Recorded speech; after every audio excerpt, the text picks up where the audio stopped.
सियावर रामचंद्र की जय। राम कथा के रस के तुम भक्त रासुमति धीर।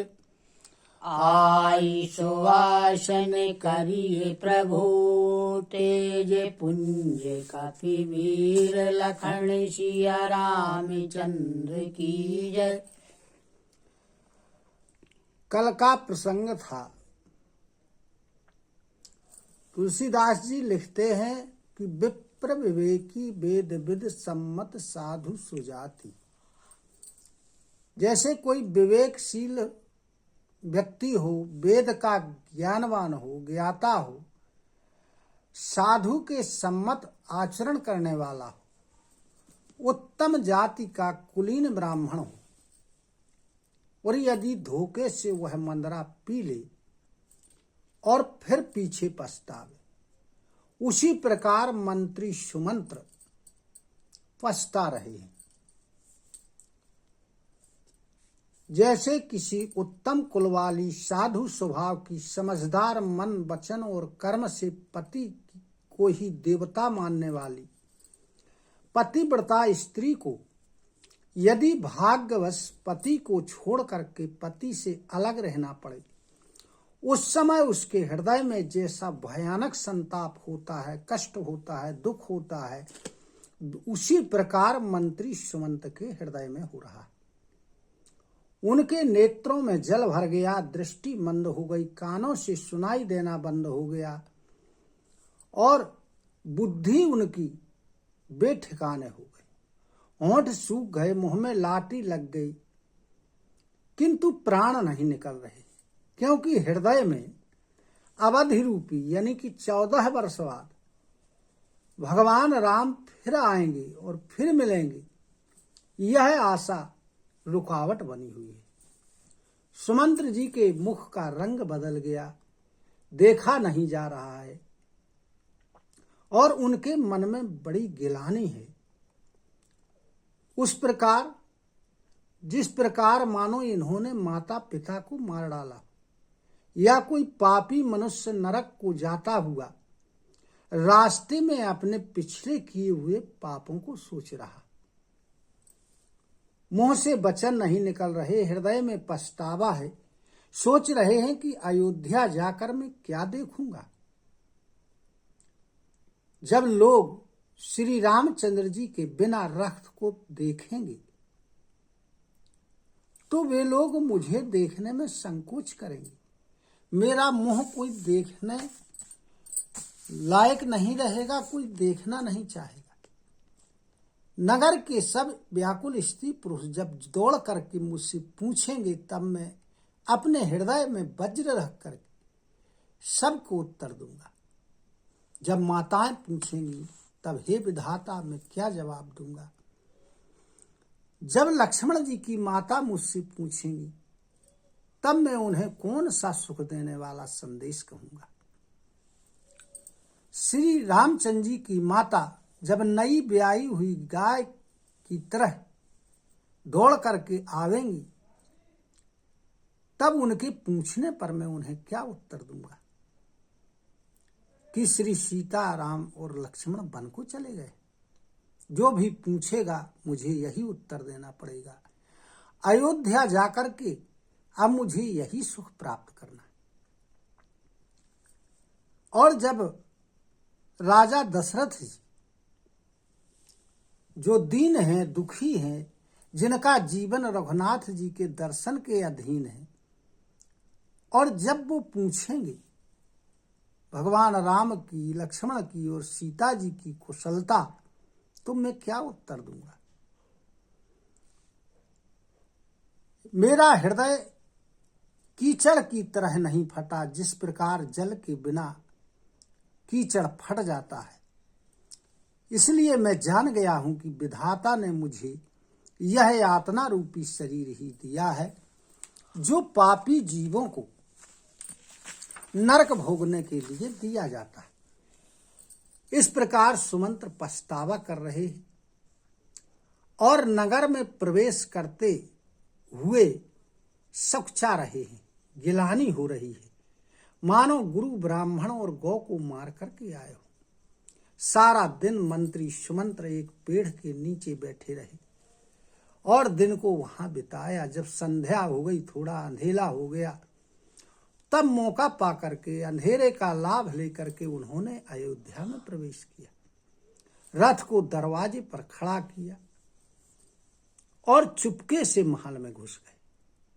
अब जिन जिन लोगों ने यह समाचार प्राप्त कर लिया, वे सभी राजा के दरवाजे पर रथ देखने के लिए आए। रथ को पहचान लिया, घोड़ों की दशा देख करके अनुमान लगा लिया कि भगवान राम वापस नहीं आए। सब नगर के स्त्री पुरुष ऐसे व्याकुल हैं जैसे जल के कम हो जाने पर मछलियां व्याकुल हो जाती। अब इसके आगे की कथा। सचो आगमनु सुनत सब बिकल भयौ रनिवासु भवनु भयंकरु लागते ही मानहु प्रेत निवासु। लखन सिया रामचंद्र की जय। जब मंत्री का अकेले ही आना सुना तो सारा रनिवास व्याकुल हो गया। राजमहल उनको ऐसा लगने लगा मानो यह राजमहल ना होकर के भूत प्रेतों का निवास स्थान है। अति आरती सब पूछ ही रानी उतरु नयाओ विकल भैवानी। सुनई न श्रवण नयन नहीं सूझा कहू कहाँ नृप तेहि बूझा। अत्यंत दुखी होकर के आर्त होकर के सभी रानियां मंत्री सुमंत्र से पूछती। सुमंत्र को कोई उत्तर नहीं सूझ रहा है। उनकी वाणी व्याकुल हो गई, रुक गई, कुछ बोल नहीं पा रहे हैं। कानों में कुछ सुनाई नहीं पड़ रहा है, आंखों से कुछ दिख नहीं रहा। वे जो भी सामने आता है उन सबसे पूछते हैं कि राजा कहाँ है, राजा कहाँ है। दासिनो दीख सचो बिकलाई कौशल्या ग्रह गई लवाई।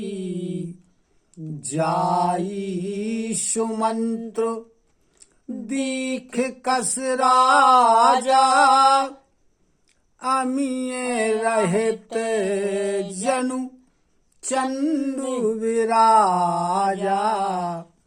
अब जब दासियों ने देखा कि मंत्री की बुद्धि भूरी हो गई है, जो बड़े व्याकुल हैं, तब वो मंत्री सुमंत्र को लेकर के कौशल्या जी के महल में गए, ले गए उनको। अब वहां जाकर के सुमंत्र ने राजा दशरथ जी को जब देखा तो क्या देखते हैं कि जैसे अमृत के बिना चंद्रमा हो। आसनो शयनो विभूषण हीना पर्यो भूमि तल लिपट मलीना। लेई उसासु सोचे ही भांति सुरपुर ते जनु खस्यो जजाति। राजा बिना आसन के, बिना सैया के और बिना आभूषणों के बिल्कुल उदास रूप से पृथ्वी पर पड़े हुए लंबी लंबी सांसें लेकर के सोच कर रहे, मानो राजा ययाति स्वर्ग से जब राजा ययाति को गिरा दिया गया हो और वो सोच कर रहे हो।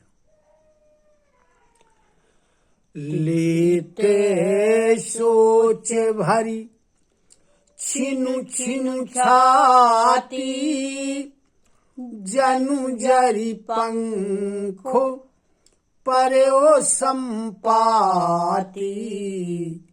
रामो राम कह राम सनेही, पुनि कहे राम लखन वैदेही। राजा क्षण क्षण में अपने हृदय में सोच भर लेते हैं। उनकी विकल दशा ऐसे है जिस प्रकार गीध जटायु के पंख कट जाने पर, जल जाने पर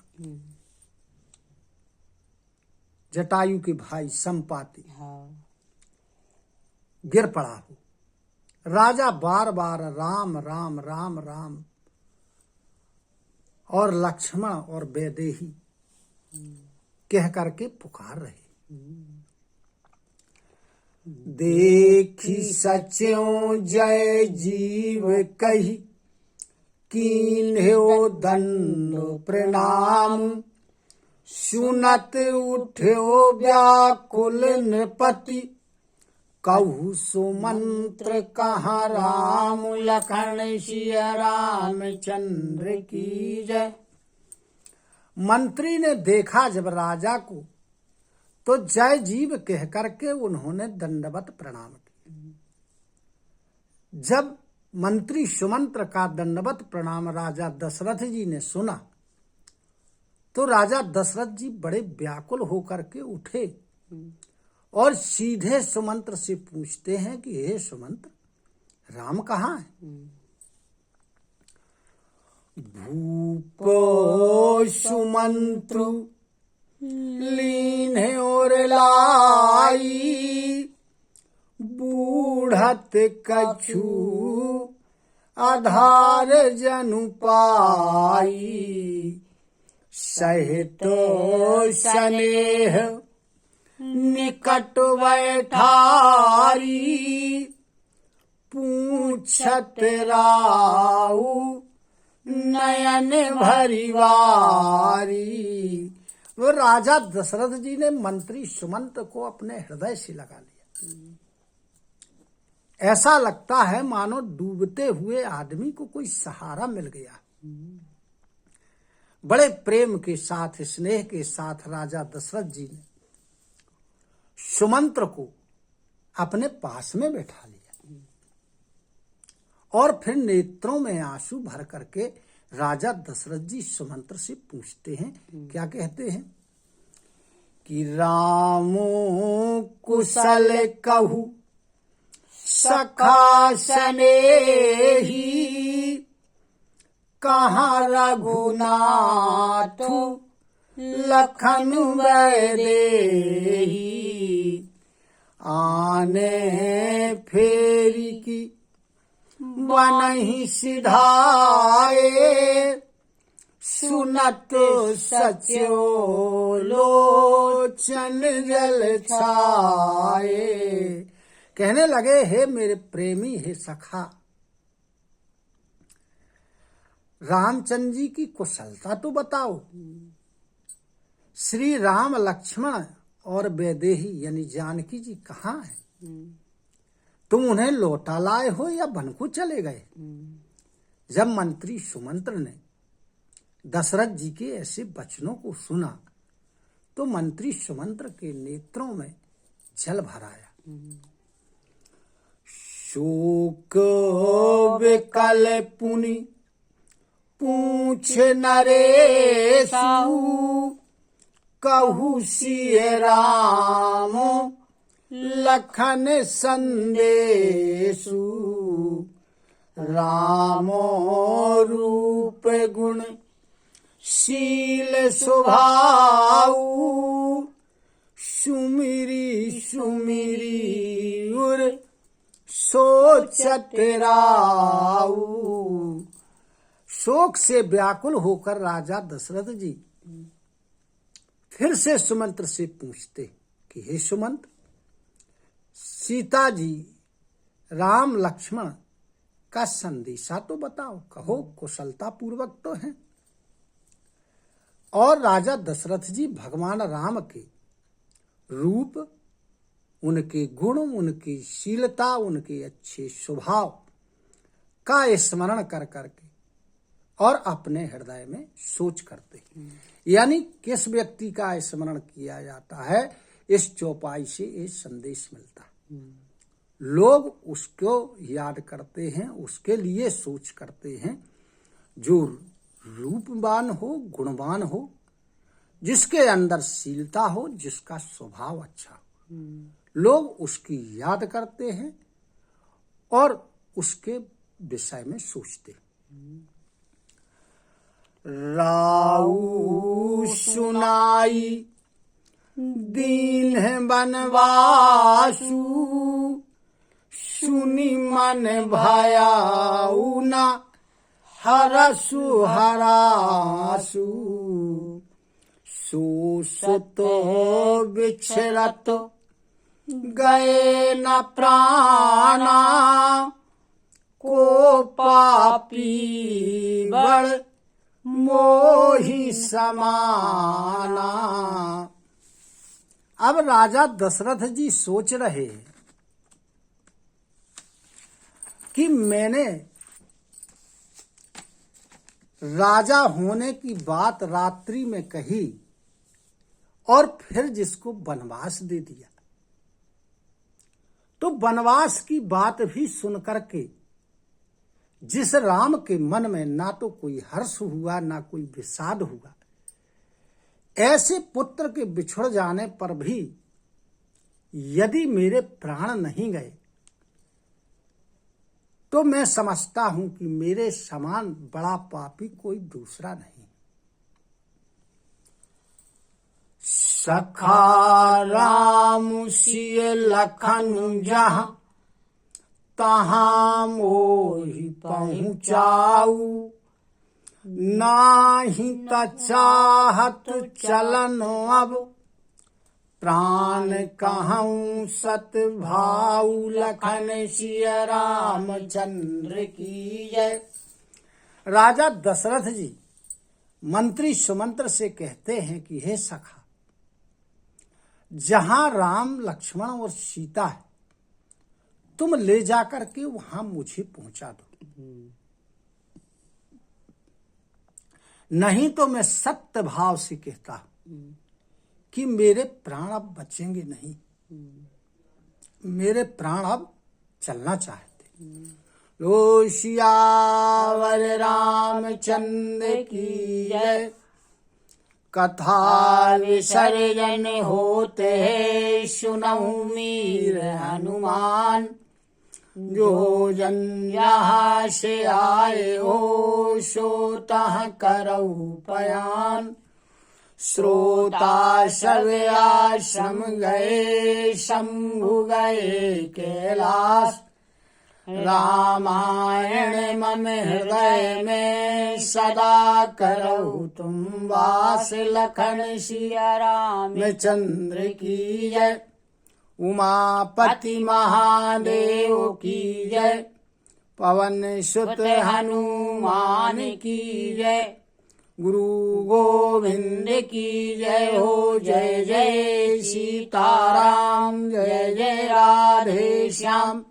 नमः पार्वती पते, हर हर हर महादेव। हरि शरणं हरि शरणं, हरि शरणं हरि शरणं, हरि शरणं हरि शरणं, हरि शरणं हरि शरणं। हरि भजले